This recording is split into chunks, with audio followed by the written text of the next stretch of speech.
sama ada 10% ini ataupun ada 5%. Jadi apabila ini datang masa ini untuk mengeluarkan zakat, maka diwajibkan ini bagi peladang-peladang untuk mengeluarkan zakat. Maka juga di sini Imam Al-Haddad ini membicarakan ini tentang perniagaan yang bersangkut paut ini dengan barangan ini tersebut, supaya ini dielakkan ada unsur-unsur riba di dalam ini jual beli. Nah, maka beliau mengatakan maka ahli perniagaan itu tidak akan memberikan bantuan apa-apa melainkan dengan mengenakan riba yang haram untuk mendapatkan faedah dan keuntungan ini dunia yang berlebih-lebihan. Maka tentu sekali perkara seperti ini dia adalah merupakan perkara ini yang diharamkan. Maka di sini Imam Al-Haddad dia membicarakan ini tentang transaksi-transaksi yang diharamkan, yang diwajibkan bagi setiap ini muslim ini untuk mengelakkannya. Aywa. Dan manfaat yang hanya bakal membahayakan dunia dan akhirat mereka. Dalam hal ini, maka yang memberi dan yang menerima sama-sama berfungsi dosa kerana melakukan perkara yang haram itu dan melanggar perintah Tuhan kerana bermuamalah dengan riba yang dikira salah satu dosa besar yang membinasakan. Ini adalah berkenaan dengan juga berkenaan dengan riba ini, transaksi yang di dalamnya yang dijual beli ini yang ada unsur-unsur ini riba. Maka berkenaan dengan riba kita telah membicarakan ini sebelum ini. Di sini Imam Al-Haddad dia mengulangkan ini sekali lagi, tapi cuma dia membicarakan ini tentang tanam-tanaman. Ini dalam melakukan transaksi tanam-tanaman juga ini zaman dahulu dan juga zaman sekarang ini mereka mengenakan interest kalau sekiranya barangan itu lambat ini sampai dan sebagainya. Kita baca lagi sikit insya-Allah. Maka jika si penerima bantuan serupa ini kerana adanya darurat atau keperluan yang mendadak, bolehlah diuzurkan perbuatannya kerana mengambil bantuan yang beriba daripada si pemberi itu yang inginkan keuntungan dan faedah yang berlebih-lebihan, yang mana untungnya adalah sebenarnya rugi dan kelebihannya adalah sebenarnya kurang. Lihat apa kata Allah Ta'ala. Allah menghapuskan riba serta mengembangkan sedekah, sedang Allah tidak suka setiap orang yang kufur nikmat dan berbuat dosa. Ini adalah berkenaan dengan ayat dalam Al-Quranul Karim. Allah SWT mengatakan Allah yang ini menghapuskan riba. Daripada maksudnya menghapuskan ini maksudnya riba ini yang menjadi sebab ini adab dan manusia tidak mendapatkan keuntungan daripadanya, walaupun pada zahirnya dia mendapat keuntungan yang zahir, tetapi pada hakikatnya ia membinasakannya. Pada hakikatnya ia membinasakan. Cuma manusia kita tidak mengetahui sehingga yang datang ini hari yang balasan. Wa yu'bis sadaqat, ini Allah mengatakan manakala yang ini berkenaan dengan sedekah, Allah Subhanahu wa taala memberikan barakah. Walaupun pada zahirnya seseorang itu mengeluarkan duit, tetapi Allah Subhanahu wa taala yang ini akan menggantikannya dan Allah akan memberikan pahala pada hari kiamat atas ini apa yang dia mengeluarkan. Tapi beza ini dengan riba, seseorang itu memakan riba, pada zahirnya ia menambahkan hartanya, tetapi pada hakikatnya Allah mengatakan ia mengurangkan harta, sebab Allah Subhanahu wa taala menarik barakah. Dan pada hari kiamat ini ia menjadi azab. Pada hari kiamat ini ia menjadi azab ini ke atas. Na'udzubillah min dzalik. Wallahu la yuhibbu kulla kafarin azim. Yani Allah tidak menyukai tiap-tiap mereka yang mengkufuri kepada Allah Subhanahu wa taala, yang melakukan maksiat. Mudah-mudahan Allah Subhanahu wa taala sentiasa menyelamatkan kita daripada bala dan bencana, insya-Allah. Amin ya rabbal alamin. Tadi ada perkara saya nak membicarakan berkenaan dengan besok malam ini, Isra dan Mi'raj. Jadi cuma saya nak ingatkan akan kepentingan malam ini. Mungkin kita terlepas pandang ya. Jadi pastikan insya-Allah pada malam ini, keesokan harinya, kita melakukan sesuatu dengan mendekatkan diri kepada Allah Subhanahu wa taala. Ini malam Isra Mi'raj pada bulan Rajab ini. Di dalamnya ada banyak rahmat yang Allah Subhanahu wa taala memberikan kepada mereka-mereka yang mengingatinya. Dan seperti mana kita mengetahui malam Isra Mi'raj ini adalah malam yang mana Nabi sallallahu alaihi wasallam keluar daripada Makkah ke Baitul Maqdis, dan daripada Baitul Maqdis naik kepada Sidratul Muntaha, yang mana Nabi mendapatkan yakni salat di 5 waktu yang kita melakukan di hari ini. Dan kita ada hadis Nabi SAW yang panjang Islam dalam Bukhari berkenaan dengan peristiwa bagaimana Nabi SAW ini keluar daripada kota Makkah, bagaimana ini dia pergi kepada Baitul Maqdis. Dalam perjalanan dia lihat Allah memperlihatkan kepadanya yang tentang kebesaran Allah Subhanahu Wa Taala, dan naik kepada Sidratul Muntaha, dan pada tiap-tiap langit yang pertama, langit yang kedua, langit yang ketiga, dia bertemu ini dengan para anbiya dan mursalin. Maka Allah mengatakan dalam Al-Quran Al-Karim, subhanallazi asra bi 'abdihi lailan minal masjidil harami ilal masjidil aqsa alladzi barakna haulahu linuriyahu min ayatina innahu huwas samiul basir. Yani untuk memperlihatkan Nabi sallallahu alaihi wasallam ini akan tanda kebesaran Allah Subhanahu wa taala. Jadi insya-Allah ini besok hari merupakan ini hari ini yang sangat penting. Maka apabila ini masuk waktu Maghrib, jangan kita meletakkan diri kita misalnya ini di tempat-tempat ini yang kita tidak mendapatkan ini apa-apa manfaat. Sekurang-kurangnya kita duduk di rumah misalnya, kita melakukan salat jamaah ini Maghrib dengan keluarga kita, ahli keluarga misalnya, dan kita boleh baca Qiratul Haddad ataupun kita boleh melakukan sesuatu seperti baca Al-Quran dan sebagainya. Mudah-mudahan Allah Subhanahu Wa Taala memberikan kepada kita taufik. Perkara yang kedua, esok hari ini merupakan 27 Rajab tahun 1442. Yani ini merupakan 100 tahun exactly after the abolishment of the Caliphate. Abolishment of the Caliphate ini berlaku ini pada tahun 1924. Dan pada hari Isra Mi'raj 27 ini Rajab 19 ini 24. Jadi besok ini merupakan 100 tahun. Jadi ini adalah apa kita mengatakan ini 100 tahun ini sebelum jatuhnya ini khilafah yang diasaskan oleh Nabi SAW 1400 tahun yang lalu. Jadi cuma wallahu a'lam ini apa yang terlintas dalam fikiran saya, cuma kita takut ini apa yang disebabkan apa-apa yang berlaku pada zaman sekarang dengan berlakunya wabak dan berlakunya bala. Maka saya merasakan ini wallahu a'lam daripada perkara yang doa yang perlu kita berdoa kepada Allah Subhanahu Wa Taala adalah doa menolak bala. Sebab ini kita tidak mengetahui apa yang akan laku ini keesokan harinya dan hari ini yang akan datang. Mudah-mudahan Allah Subhanahu Wa Taala selamatkan kita insya-Allah ini taala. Dan kita lihat 100 tahun ini disebut beberapa kali dalam Al-Quran Al-Karim. Perkataan ini Perkataan Al-Qarn ini disebutkan oleh Allah Subhanahu Wa Taala dalam Al-Quran. Jadi dia signifikan. Cuma kita tidak mengetahui apakah ini perkara yang akan berlaku ini Allah. Jadi insya-Allah taala kita akan masuk ini kepada kitab ini seterusnya. Yang kitab ini Fathul Mu'in. Dan daripada mana kita berhenti ini pada minggu yang lepas, kita sedang membicarakan ini tentang kewajipan ini niat, iaitu rukun ini yang pertama sekali yang diwajibkan apabila kita melakukan puasa. Maka puasa kita tidak akan menjadi sah melainkan ini kalau kita melakukan niat.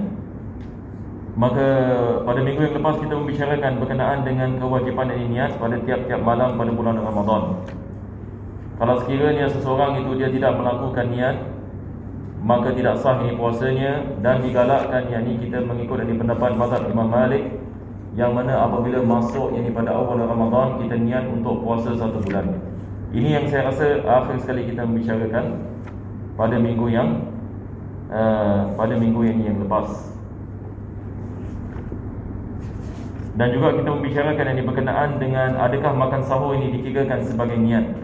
Ada perkara yang saya terlepas pada minggu yang lepas Ada perkara yang saya terlepas pandang untuk ini disyaratkan. Ini adalah berkenaan dengan seorang bila dia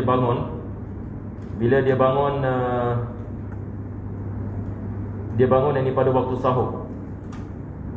Kalau sekiranya ini dia bangun ini pada waktu sahur, adakah bangun ini pada waktu sahur ini dikirakan sebagai niat? Maka di sini penulis agak terperinci sikit ini membicarakan tentang masalah ini.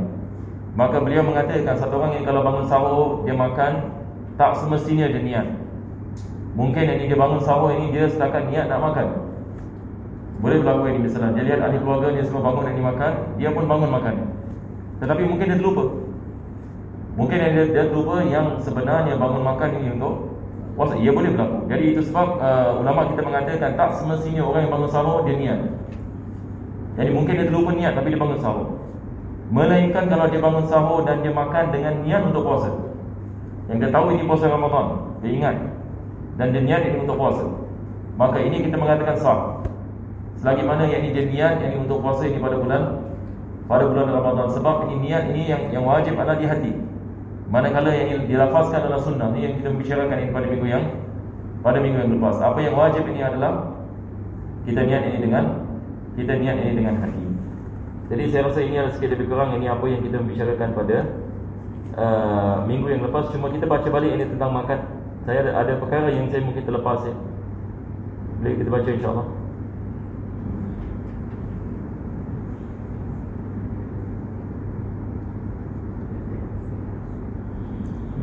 Muka surat 62. 62. Okey. Dan jelas keberhasilan puasa di sini adalah bagi orang yang taklid kepada Malik Abu Hanifah. Taklid kepada mazhab Malik ini maksudnya kita niat puasa 1 bulan. Ini kita ikut pendapat Imam Malik. Apabila masuk ini bulan Ramadan, kita niat puasa yang di bulan Ramadan kerana Allah Subhanahu Wa Taala selama sebulan. Jadi kalau sekiranya kita terlupa nak niat, kita teruskan puasa kita dengan niat ini bertaklid kepada mazhab Imam Malik. Tapi dengan syarat kita sudah berniat pada awal bulan. Kalau kita tidak taklid, maka tidak sah puasa kita. Ini juga kita membicarakan minggu lepas berkenaan masalah taklid. Bukan maksudnya satu orang ini dia tak niat misalnya ikut kepada mazhab Malik, dan selepas itu dia tidak terlupa nak niat pada waktu malam, dia bangun pagi ataupun dia pada waktu petang ini misalnya, dia bangun pada waktu petang dan dia terlupa nak niat, dan sekarang dia nak niat kepada mazhab Imam Malik. Ini kita mengatakan tidak sah. Apa sebabnya? Sebab dia telah terlepas ini waktu ini. Dalam mazhab Malik ini niat adalah pada awal ini bulan Ramadan. Manakala pada mazhab Imam Abu Hanifah senang sikit. Yang ini pada pagi pun boleh. Pada waktu pagi selagi mana dia tidak melakukan perkara yang membatalkan puasa. Nah, jadi penulis ini dia menggalakkan kita melakukan taklid. Boleh insya-Allah. Nah, ini memudahkan. Ini adalah perkara yang memudahkan. Ayo. Kalau tidak, maka berarti ia mencampurkan dengan ibadat. Kalau tidak, maksudnya apa di sini? Kalau tidak niat, kalau dia tidak niat, maka batal puasanya.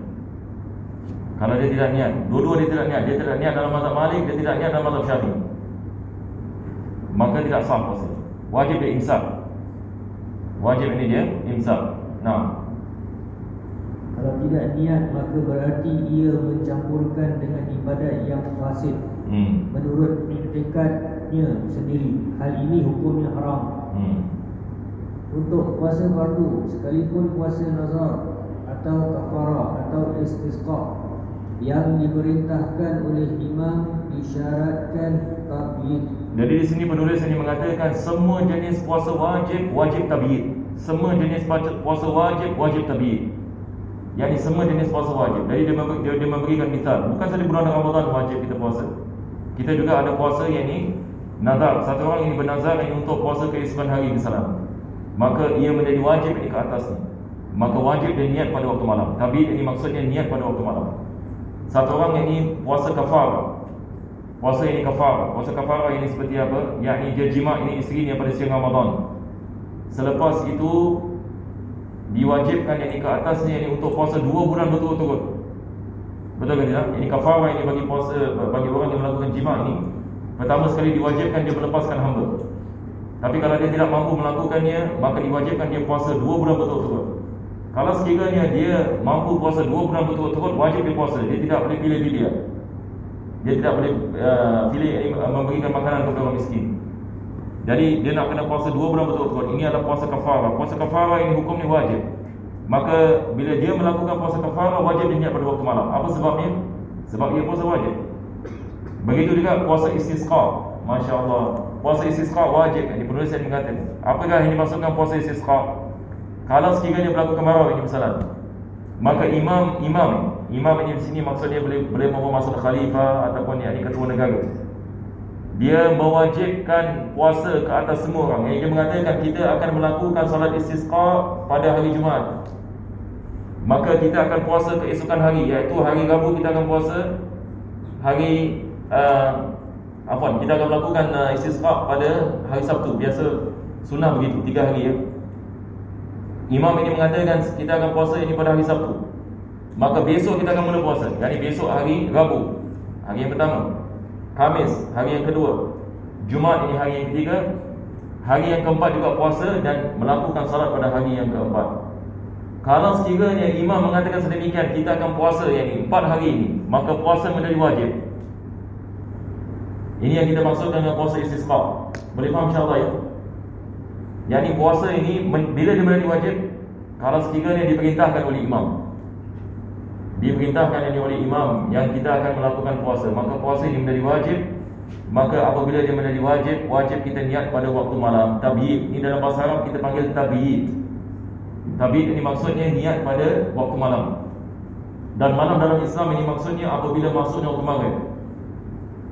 Jadi niat puasa ini bila masuk waktu maghrib kita boleh niat. Satu orang ini misalnya buka puasa, lepas itu dia niat untuk puasa keesokan hari, sah. Bukan maksudnya lepas 12 malam. Yang ini maksudnya selepas yang ini terbenam matahari. Jadi malam dalam Islam masanya selepas terbenam matahari sampai terbit fajar.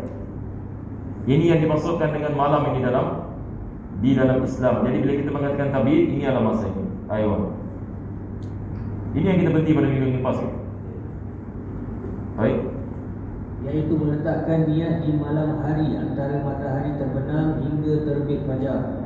Sekalipun itu adalah puasa anak mumayyiz. Walaupun yang melakukan puasa itu mumayyiz. Kenapa penulis ini mengatakan sekalipun anak mumayyiz? Dia mengatakan walaupun orang yang puasa ini budak mumayyiz. Kenapa? Sebab sebelum ini dia mengatakan puasa diwajibkan atas mukallaf. Mumayyiz ini bukan mukallaf. Tapi dia mengatakan, tapi kalau mumayyiz nak melakukan puasa, diwajibkan dia niat ini seperti mana yang niatnya orang dewasa.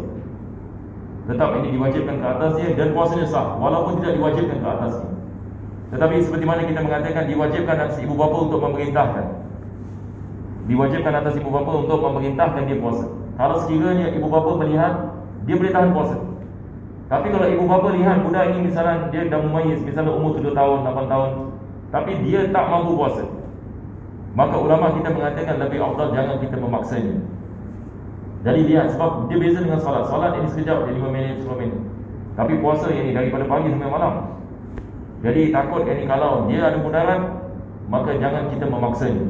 Tetapi kalau kita melihat budak ini insya-Allah ini dia boleh tahan, maka tidak ada masalah. Kalau dia mengatakan saya boleh puasa setengah hari saja, okey, puasa ini setengah hari. Kalau dia boleh puasa ini ke sepenuhnya, maka lebih afdal kita mengatakan kepada dia puasa ini sepenuhnya. Ini sebagai tarbiyah. Maka diwajibkan atas ibu bapa yang untuk memastikan yang dia melakukan puasa kalau dia mampu yang dia melakukan puasa. Maka ulama kita mengkiaskan kepada salat. Seperti mana kita ada hadis Nabi SAW, Nabi mengatakan muru auladakum bisab'in. Yang diperintahkan anak-anak kamu dengan salat apabila mereka umur 7 tahun. Wadribu 'alaiha bi'ashrin. Atau kama qala sallallahu alaihi wasallam, dan pukullah mereka apabila mereka sampai 10 tahun. Yang ini pukulan yang tidak mencederakan. Ulama kita mengkiaskan, yang ini puasa pun sama juga. Yang ini bila dia sampai umur 7 tahun maka ibu bapa memerintahkan dia. Bila sampai 10 tahun yang ini ibu bapa memukul dia. Cuma ulama kita menambahkan syarat. Syaratnya adalah selagi mana kita mengetahui yang dia mampu puasa, maka baru kita melakukan ini, baru kita melakukan sedemikian. Ayo. Guru kita berkata, kalau seseorang merasa ragu apakah niatnya terletak sebelum fajar terbit atau sesudahnya, maka menjadi tidak sah. Sebab dasar asalnya adalah bahawa niatnya itu tidak terjadi di malam hari. Okey, ini sekali lagi insya-Allah ini saya akan menerangkan kaedah dalam ilmu usulul fiqh, ini nama dia al-istishab. Ini kalau kita yakni nak belajar crash course ini tentang perkara ini, dalam ilmu usul kita panggil ini masalah istishab. Apa ini maksudnya ini masalah istishab? Ini kembali kepada asal. Kembali kepada asal. Jadi dia memberikan misal sekarang. Apa misalnya? Dia mengatakan satu orang ni syak. Dia syak sama ada dia niat sebelum fajar ataupun lepas fajar. Yang ni dia dah masuk lepas fajar sekarang. Tapi dia syak sama ada niatnya adalah sebelum ini fajar ataupun selepas ini fajar. Sama ada niatnya ini sebelum fajar ini ataupun selepas fajar. Asalnya dia tidak niat. Asalnya dia tidak niat. Apa sebabnya? Sebab sekarang dia dah masuk fajar. Sekarang ini dia sudah masuk fajar. Jadi dia mengatakan walau syakka hal waqa'at niyatuhu qabla al-fajr aw ba'dahu lam yasih. Maka tidak sahnya ini. Kalau sekiranya ia berdasarkan kepada syak, sebab asalnya tidak ada. Asalnya dia tidak niat. Betul ke tidak? Asalnya ni dia tidak. Asalnya ni dia tidak niat. Dia syak sama ada dia ada niat tadi ataupun tidak. Asalnya dia tidak niat, maka dia tidak niat.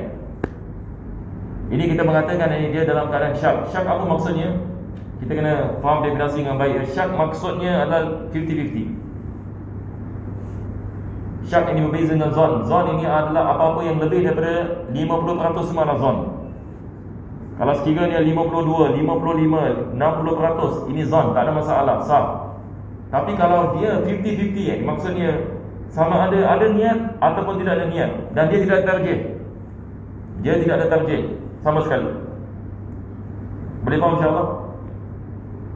Jadi asalnya tidak ada, maka tidak sah puasa. Wajib dia imsak. Wajib ini dia imsak. Boleh faham insya-Allah? Baik, kita teruskan lagi. Li'anna al-asla ni dia penulis dia syarahkan. Dia mengatakan li'anna al-asla adamu wuqu'iha lailan. Sebab asalnya dia tidak melakukan niat pada waktu malam, sebab dia dah masuk waktu fajar sekarang. Maka disebabkan dia syak, asalnya tidak ada. Satu orang ini misalnya dia syak sama ada wudu ke tak ada wudu. Ini mungkin saya kasih lebih misal lagi untuk kita faham ni. Sekarang misalnya satu orang nak salat isyak, lepas itu dia syak sama ada wudu ataupun tak ada wudu. Adakah dibolehkan dia salat? Adakah dibolehkan? Tak apalah, ambil tawakal Allah, ini ada wudu. Boleh tak? Dia sekarang yang dia syak sama ada wudu ataupun tak ada wudu. Dia syak. Sekarang kita menanyakan soalan, asalnya ada wudu ke tidak ada wudu? Dia asal ada wudu ke tidak ada wudu? Kalau dia tak ingat, asalnya tidak ada. Tapi kalau dia mengatakan tadi saya ada ambil wudu, tapi saya tak tahu sama ada saya ada batal wudu, saya ada batal ke tidak, ini kita mengatakan asalnya dia ada wudu, maka dia boleh salat. Tapi kalau dia tak ingat, kita menanyakan kepada dia tadi ada ambil wudu ke tidak, dia tak ingat, tapi saya syak, saya tak tahu saya ada wudu, khalas kita mengatakan wajib ni awak ambil wudu. Dia tidak boleh main ini teka-teki ke terus saya melakukan salat. Tidak sah ini salat. Sebab ini ibadah berdasarkan dengan syak ini tidak sah. Ini kaedah. Segala ibadat, sama ada kita membicarakan tentang bab salat, bab puasa, bab wudu, apa saja ibadat berdasarkan dengan syak, rosak ini ibadat. Jadi ini adalah satu yang ini kaedah. Jadi ini kita maksudkan dengan al-istishab. Istishab ini maksudnya yang kembali kepada asal. Boleh insya-Allah kalau kita faham ini perkara ini, banyak masalah kita boleh selesai. Satu orang ini misalnya dia masuk tandas, misalnya dia sudah melakukan ini istinja. Lepas itu dia tahu dia melakukan istinja. Lepas itu dia keluar dari tandas dan dia syak sama ada dia melakukan ini istinja dengan betul ataupun tidak. Selagi mana dia melakukan ini istinja, kita mengatakan dia sudah ingin melakukan istinja, maka kita boleh tolak syak. Maka apabila syak bercanggah dengan yakin, kita kedepankan yakin. Ini berdasarkan dengan hadis berdasarkan dengan kaedah yang mana ulama kita mengatakan al-yaqinu la yuzalu bisyak.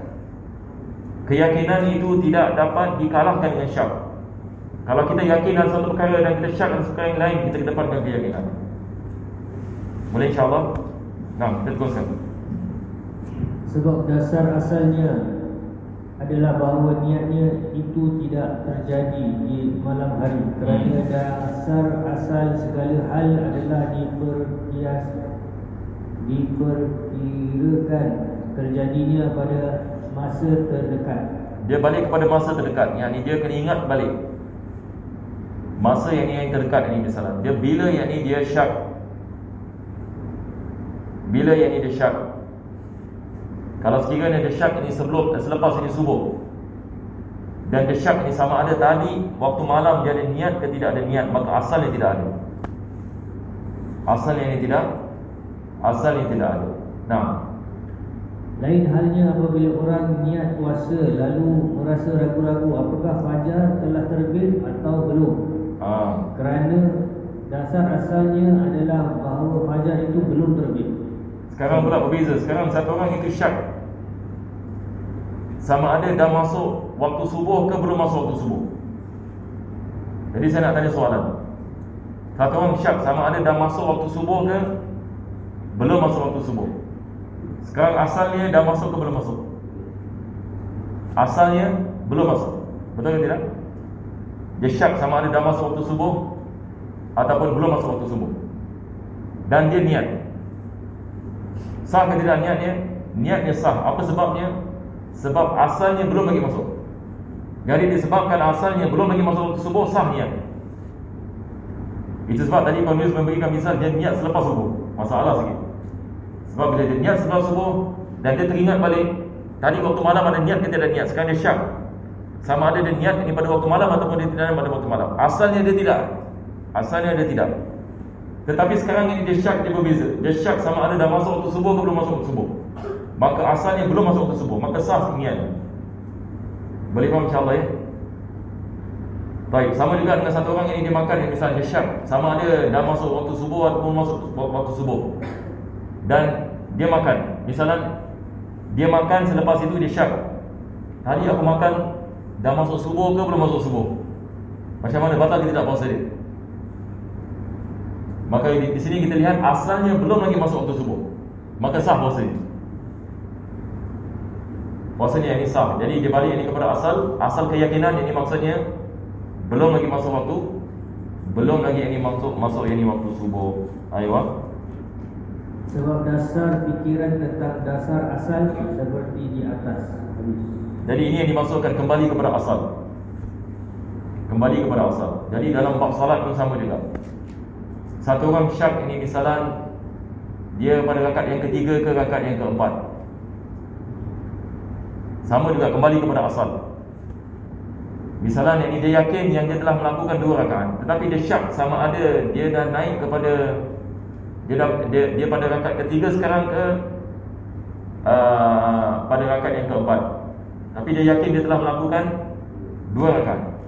Maka dia kembali ini kepada asal. Dia tidak boleh kembali kepada syak.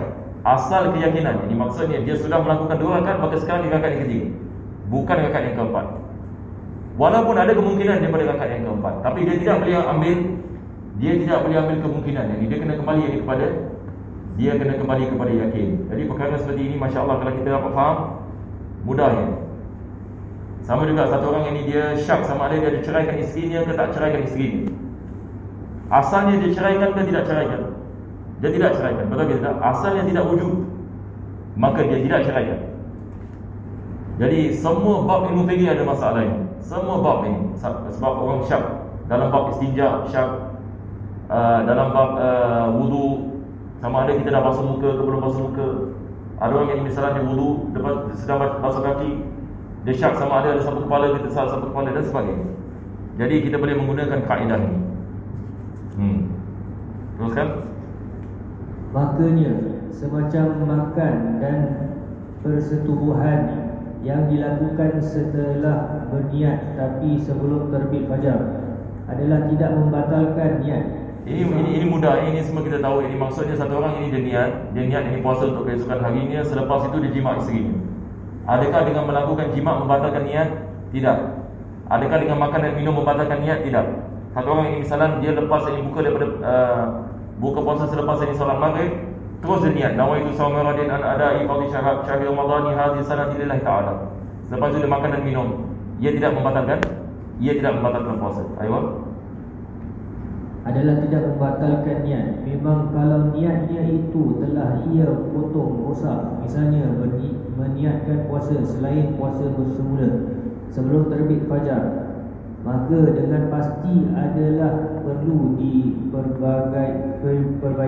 Ya, ini maksudnya di sini adalah dia niat ini untuk puasa ini keesokan harinya. Selepas itu ini dia niat ini untuk tidak puasa ini, untuk membatalkan niat ini yang pertama. Maka sekarang kita mengatakan dia kena niat lagi sekali. Sekarang kita mengatakan yang ini wajib, ini dia kena niat yang ini lagi sekali. Sebab ini dia sudah niat dengan sesuatu yang membatalkan yang ini niat yang pertama. Ayo.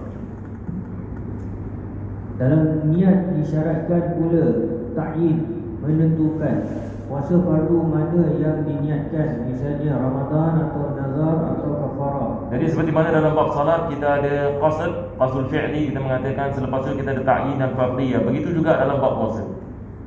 Cuma puasa nanti kita akan lihat pendapat yang mu'tamad dalam mazhab Syafi'i tidak diwajibkan kita niat fardhiyah.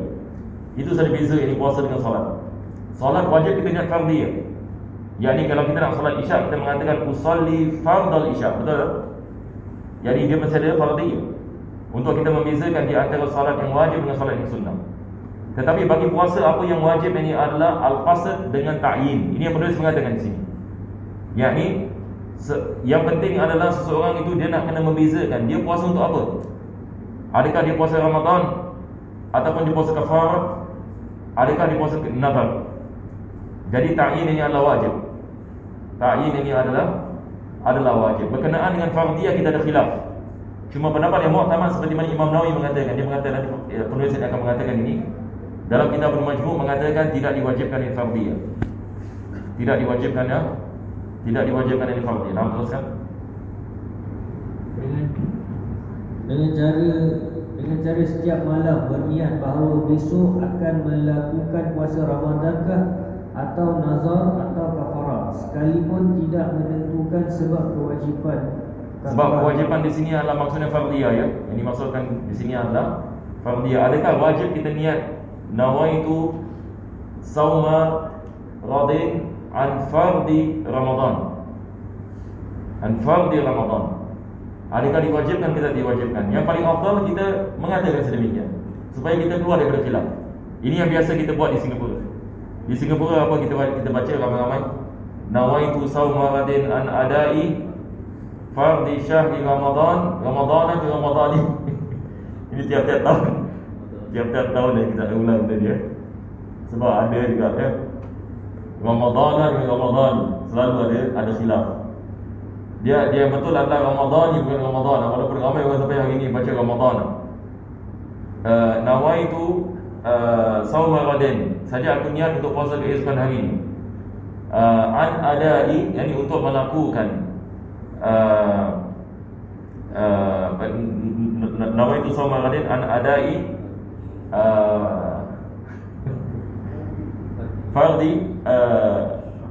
fardi syahri Ramadani hadhihi sanati lillah ta'ala. Yani saja aku niat puasa keesokan hari untuk melaksanakan kewajipan puasa bulan Ramadan. Ini maksudnya dia terperinci niat untuk melaksanakan kefarduan puasa bulan Ramadan hadhihi sanati, yakni pada tahun ini kerana Allah Ta'ala.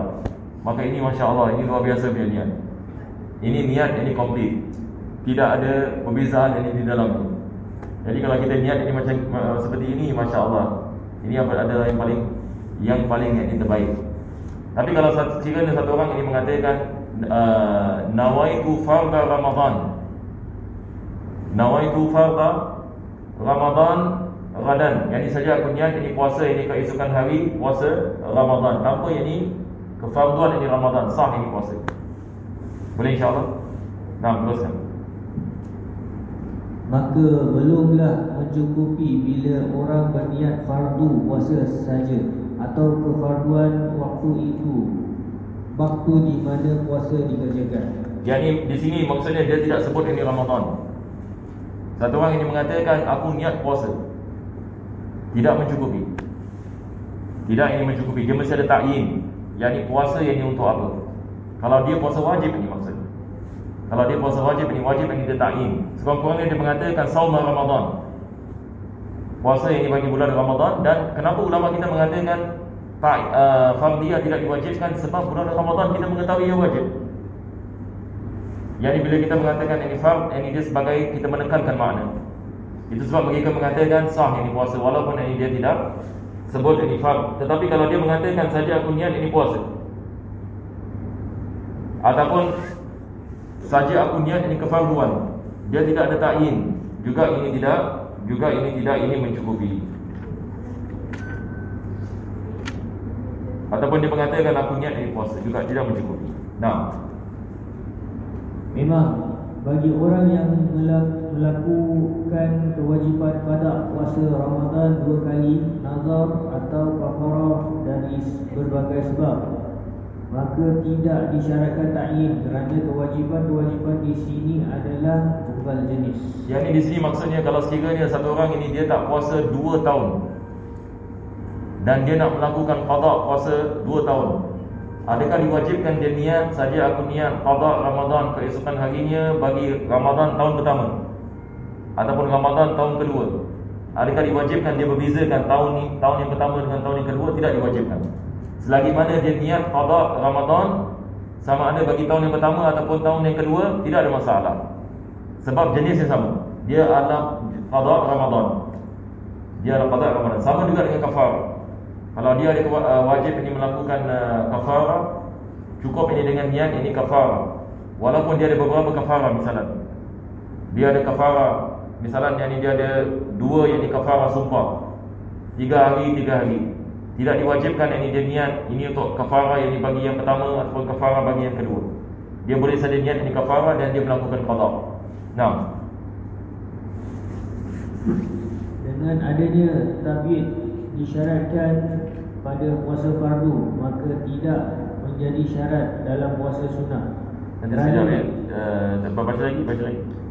Dengan adanya tabiat disyaratkan pada puasa fardu Dengan cara setiap malam berniat bahawa besok akan melakukan puasa Ramadan tanpa nazar sekalipun tidak menentukan sebab kewajipan kafarah, maka belumlah mencukupi bila orang berniat fardu puasa sahaja ataupun kafarah ini yang tadi apa. Ulas saya terlepas ya. Sekejap ya. Kerana kewajipan di sini dengan adanya tabiat ini, seperti mana kita mengatakan tabiat ini maksudnya disebabkan dia puasa wajib kita niat pada waktu malam. Jadi tabiat ini di sini yang dimaksudnya melakukan niat ini pada waktu malam. Nah, dengan adanya tabiat disyaratkan pada puasa fardu, maka tidak menjadi syarat dalam puasa sunnah. Nah, Kerananya puasa sunnah sekalipun yang ditentukan waktunya tetap sah niatnya dilakukan sebelum matahari zawal melewati titik. kita dalam mazhab Syafi'i berkenaan dengan puasa sunat ini tidak ada masalah ya. Kita boleh niat pada waktu pagi.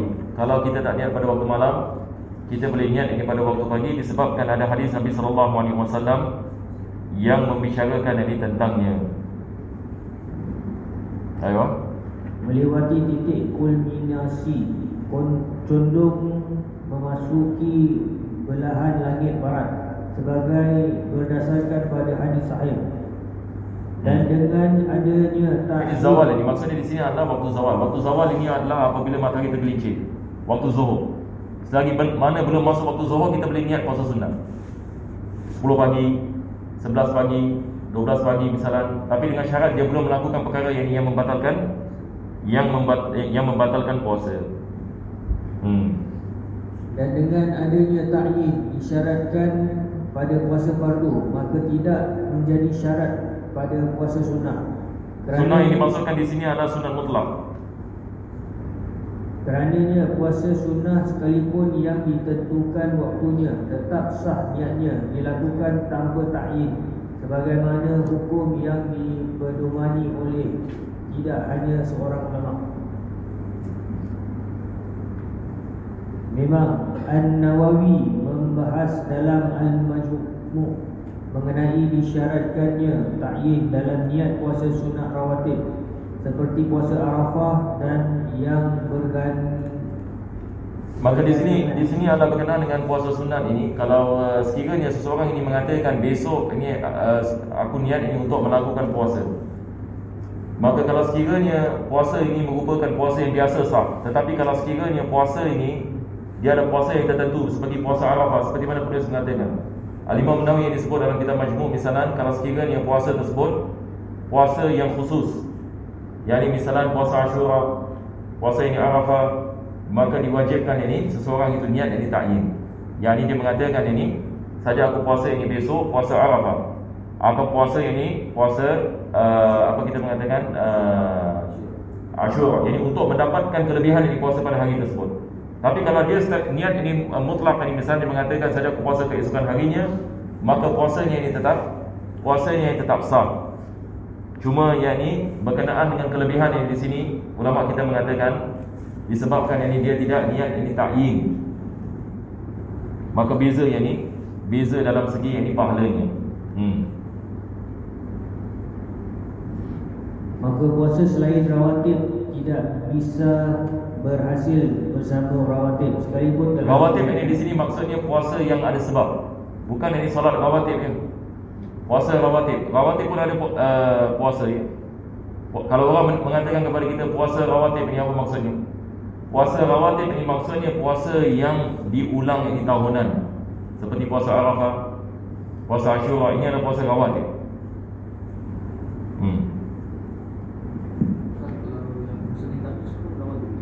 Ya. Ya, yang ini maksudnya bila kita melakukan ta'yin, dia dikirakan ini rawatib ini, sebab ini dia berulang. Rawatib ini di sini yang maksudnya puasa yang berulang. Kita ada puasa yang diulangi tahunan, kita ada puasa yang diulangi bulanan, dan juga mingguan. Jadi puasa yang diulangi sebabnya, ini yang kita maksudkan puasa rawatib. Yang ini puasa yang ada sebab ini maksudnya. Sama juga dengan solat rawatib. Solat rawatib ini dia adalah solat yang diulangi, betul ke tidak? Tiap-tiap kali masuk waktu zuhur ada rawatib, masuk waktu asar ada rawatib. Bahkan yang sesuai dengan kias sebagaimana dikatakan oleh Al-Asnawi adalah bahawa niat sekaligus dua puasa rawatib dan lainnya adalah batal. Yang ini maksudnya, yang ini dia niat dua yang ini jenis ini puasa yang ini yang ada sebab. Dan niat yang ini dua jenis ini puasa yang ini yang puasa yang ada sebab. Ini seperti dia niat puasa yang ini Arafah, dan puasa yang ini kafarah, dan puasa yang ini qada. Maka sebagian ulama kita ini mengatakan ia tidak sah.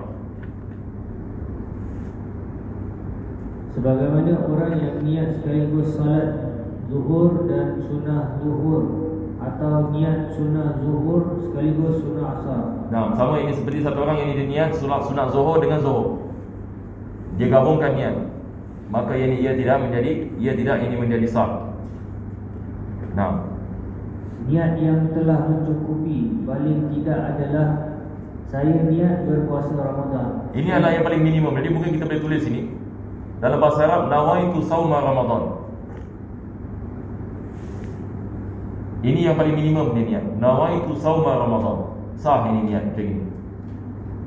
Nawaitu sauma Ramadan. Saja aku niat puasa Ramadan. Jadi tiap-tiap malam dia niat nawaitu sauma Ramadan, sah. Tapi mesti tiap-tiap malam. Sekalipun tanpa menyebutkan fardu. Ini yang kita kena underline. Ini adalah pendapat muktamad dalam mazhab Syafi'i. Sekalipun tanpa niat kefarduan.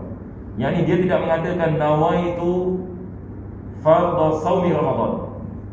Dia mengatakan nawaitu sauma Ramadan tanpa yang ini kefarduan. Sah. Berdasarkan pendapatnya yang muktamad, seperti mana beliau mengatakan di sini. Aywa. Menurut pendapat yang muktamad sebagaimana yang dalam Al-Majmu' disahihkan oleh An-Nawawi sebagai pengikut kebanyakan ulama, kerana puasa Ramadan orang baligh itu mesti fardu, sedang yang sesuai dengan pembicaraan Ar-Rawdah dan dia penuliskan ini, dia mengatakan ini berdasarkan pendapat yang muktamad dalam mazhab Syafi'i seperti mana disebutkan Imam Nawawi dalam kitab Al-Majmu'. Dan kebanyakan ulama kita mengikutinya, yakni mengikut pendapat Al-Imam An-Nawawi. Apa sebabnya tidak diwajibkan kita niat fardiyah? Sebab dia mengatakan li'anna sauma Ramadan minal balighi la yaqa'u ila fardh. Sebab puasa Ramadan ini dia ketahui dia wajib. Jadi hatta kalau kita tak niat wajib pun dia tetap wajib. Maka sah ini puasa tanpa yang ini fardiyah. Nah, teruskan. Sedang yang sesuai dengan pembicaraan Ar-Rawdah dan Al-Minhaj menyebutkan fardu adalah wajib dilakukan. Jadi di sini kita ada khilaf ini di antara ulama dalam mazhab Syafi'i. Jadi dalam kitab Minhaj, Al-Imam Nawawi mengatakan wajib fardiyah. Begitu juga dalam kitab Rawdah. Rawdah juga kitab karangan Al-Imam Nawawi. Dia mengatakan diwajibkan fardiyah. Tetapi pendapat yang muktamad dalam Majmu'. Pendapat yang muktamad bukan dalam Minhaj dalam masalah ini, bukan dalam kitab Rawdah tapi dalam Majmu'. Maka dia adalah tidak diwajibkan. Tetapi lebih afdal kita niat fardiyah supaya kita keluar daripada khilaf. Ayo. Niat telah mencukupi sekalipun tanpa menyebut besok hari, sebagaimana disebutkan oleh dua guru kita. Besok hari ini apa kita mengatakan sauma Ramadan, nawaitu sauma Ramadan. Saja aku niat ini puasa esok hari. Adakah diwajibkan niat esok hari? Tidak diwajibkan. Kerana lafaz besok hari itu dalam pembicaraan ulama adalah masyhur sebagai ditafsiri dengan ta'yin. Pada hakikatnya penyebutan besok hari itu bukanlah sebagai ta'yin. Nah, maksudnya di sini adalah bila kita mengatakan keesokan hari, adakah ia membawa makna ta'yin ataupun bukan ta'yin? Ada sebagian dari ulama mengatakan dia membawa makna ta'yin. Yakni maksudnya bila satu orang ini mengatakan misalan saja aku puasa ini Ramadan, nawaitu sauma Ramadan. Tadi kita mengatakan sah niat seperti ini, tapi dia tidak mengatakan keesokan hari. Sebagian dari ulama mengatakan keesokan hari ini dia menerangkan Ramadan, yakni maksudnya maknanya sama. Sebab kita mengatakan saya puasa Ramadan bagi keesokan hari, jadi mereka menggabungkan. Tetapi penulis ini mengatakan al-haqiqah, yakni yang betul adalah dia bukan daripada ta'yin. Jadi ta'yin di sini hanya Ramadan. Selagi mana kita niat Ramadan, itu sudah ta'yin. Maka tidak perlu kita mengatakan keesokan hari ini. Tapi tidak perlu di sini bukan maksudnya tak boleh ya. Yakni kalau kita mengatakan keesokan hari ini, tidak ada masalah sama sekali. Ini yang biasa kita mengatakan ya. Tapi di sini ni kita dah ada sekurang-kurangnya kita dapat faham ini perbezaan. Kalau kita terlupa nak mengatakan keesokan hari ini, jangan kita panik yakni sekurang-kurangnya kita tahu yang sahih kita punya, sahih kita punya niat. Ataupun kita tidak niat fard. Ada orang ada kemusykilan. Dia mengatakan saya niat ini puasa tapi saya tak niat kefarduan puasa. Jadi kita tahu ini masalah ada khilaf. Pendapat yang mu'tamad ini tidak diwajibkan. Selagi mana dia niat Ramadan, khalas. Puasa ini Ramadan. Saja aku niat puasa Ramadan, mencukupi. Pada hakikatnya penyebutan besok hari itu bukanlah sebagai ta'yin. Makanya hal itu tidak wajib dinyatakan secara khusus. Tetapi justru telah tercakup maknanya dalam niat puasa di mana disebut bulannya. Kerana dengan cara begitu menyebut Ramadan berarti telah ta'yin. Bila kita mengatakan Ramadan, ini maksudnya dia merangkumi keesokan hari. Dia merangkumi ini keesokan hari. Saya rasa insyaAllah kita berhenti di sini sebab masa. Saya tak tahu kalau ada soalan. Selepas itu penulis ini mengatakan yang sempurna, nawaitu sawmaradin an ada'i fardi Ramadan hadhihi sanati lillahi ta'ala. Ini yang biasa yang kita baca ya pada jam-jam malam. Lepas itu dia mengatakan bil jari li idafati lima ba'dahu. Nampak tak? Penulis sini pun dia tekankan. Dia mengatakan jangan baca Ramadan ya. Ramadan kita betul muhim. Sebab kita ada, ini adalah berkenaan dengan mamnu' min as-sarf. Kita dalam bahasa Arab ini kita ada perkataan ini mamnu' min as-sarf. Jadi mamnu' min as-sarf ini pada asalnya dia tidak mengambil tanwin dan kasrah, tetapi kalau dia mudhaf dengan mudhaf ilaih dia mengambil kasrah. Jadi bila kita baca nawaitu sawmaradin ada'i fardi syahri ramadana hazi sanati, itu silap. Dia patut ini Ramadhani hazi sanati. Walaupun Ramadan yang ini dia mamnu' nasab, tetapi disebabkan dia nisbah kepada hazi sanat, dia mengambil yang ini kasrah. Jadi insyaAllah kalau tak ada soalan kita baca sebat sikit ya.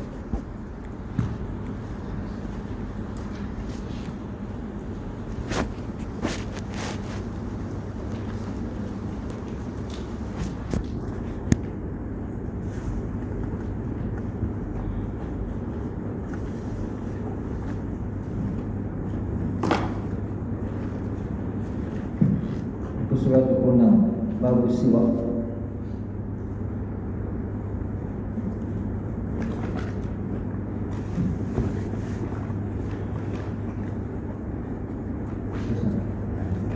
Bismillahirrahmanirrahim.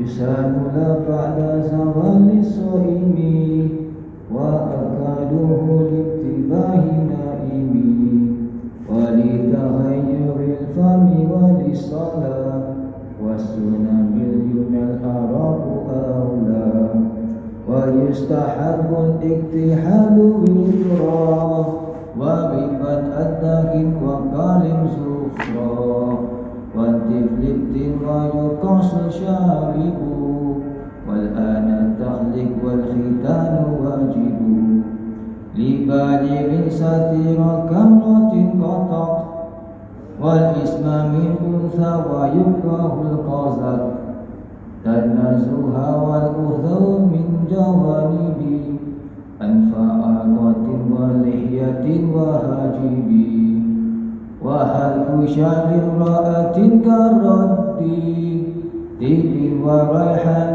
ألا من يهدي وحرم محيط مشعر بسوت لرجل وامرأة لا للجهاد ربنا انفعنا بما علمتنا رب علمنا الذي ينفعنا رب فقهنا وفقه أهلنا وقرابة لنا في ديننا مع الأنثى وذكر رب وفقنا ووفقهم لما ترتدي قولا وفعلا كرما وارزق الكل حلالا دائما وحين أتقيا علما نحظى بخير ونكفى كل شر ربنا أصلح لنا كل شؤون وأقر بالرضا منك العيون واقضي عنا ربنا كل الديون قبل أن تأتينا حسن المنون واغفر واستر أنت أكرم من ستر وصلاة وحيد تنشى المصطفى من إلى الحق دعانا والوفاء بكتاب فيه للناس شفاء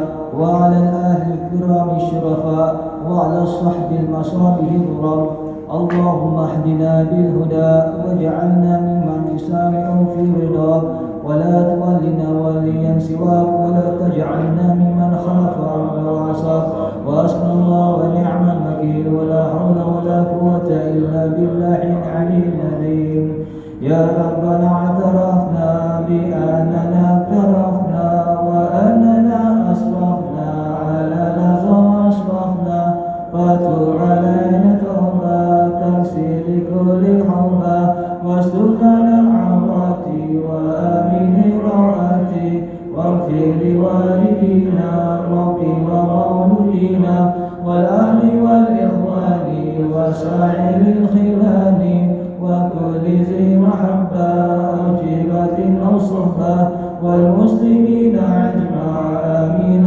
ربي فاسمع فضلا وجودا منا لا باكتساب منا بالمصطفى الرسول نحظى بكل صلي صلى وسلم ربي عليه عند الحب وآله وصحبه عدد طشر الصحب والحمد لله في البر والتلاهي.